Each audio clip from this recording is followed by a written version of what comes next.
পানি পানি করে অনেকবার চিল্লাইছে আমার সামনে। এই স্বৈরাচারী শেখ হাসিনা আমি কতবার বিচারের জন্য আবেদন করছি, 5 ঘন্টা ঝুলিয়ে রেখে তার কারাতলে তার নির্মমভাবে হত্যা করছে। 2011 সালে আমাদের খেলা নিয়ে অমিয় ঘোষ নির্মমভাবে পাখির মতন গুলি করে কাটাতারে ঝুলিয়ে রাখছিল, পানি পানি করে অনেকবার চিল্লাইছে আমার সামনে। কিন্তু বেশি তাও তাকে কোনো ক্ষমা করেন নাই।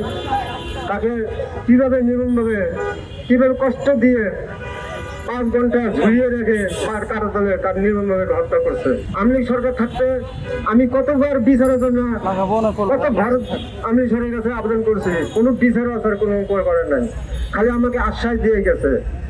এই স্বৈরাচারী শেখ হাসিনা আমাদেরকে এত চাপে রাখছে, কোনো কেউ সাথে কথাও কইতে দেয় নাই। আমি চাই নতুন সরকার আমাদের বাংলাদেশের দখল যে হয়েছে তার কাছে অনুরোধ করে আমার ফেলানির যে বিচারটা তদন্ত করে সুস্থভাবে এক অমিয় ঘোষের সর্বোচ্চ শাস্তি দেখতে চাই।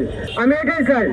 আর জানি কোন সীমান্ত হত্যা যেগুলো আমাদের সৈন্য দেশ তাকে তো মেরুদণ্ডভাবে কষ্ট করে মারছে, আর যাতে এইভাবে কেউ মার কুল খালি না হয়। এই জন্য আমি এটাই চাই যে সবাই মিলে রুখে দাঁড়ান, তারা ঝুলিয়ে না মারে, কষ্ট দিয়ে না মারে, সীমান্ত যাতে আর হত্যা না হয়।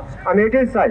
আমি যেরকম আজকে 14টা বছর ধরে কাঁদতেছি যে ফেলানির বিচারের জন্য, আমি এখনো বিচার পাই নাই। আমি আশা করি এখন নতুন সরকার আসছে আমাদের, আমি জানি যে নতুন সরকার আমাদের বিচার করবে। আমি এটাই চাই।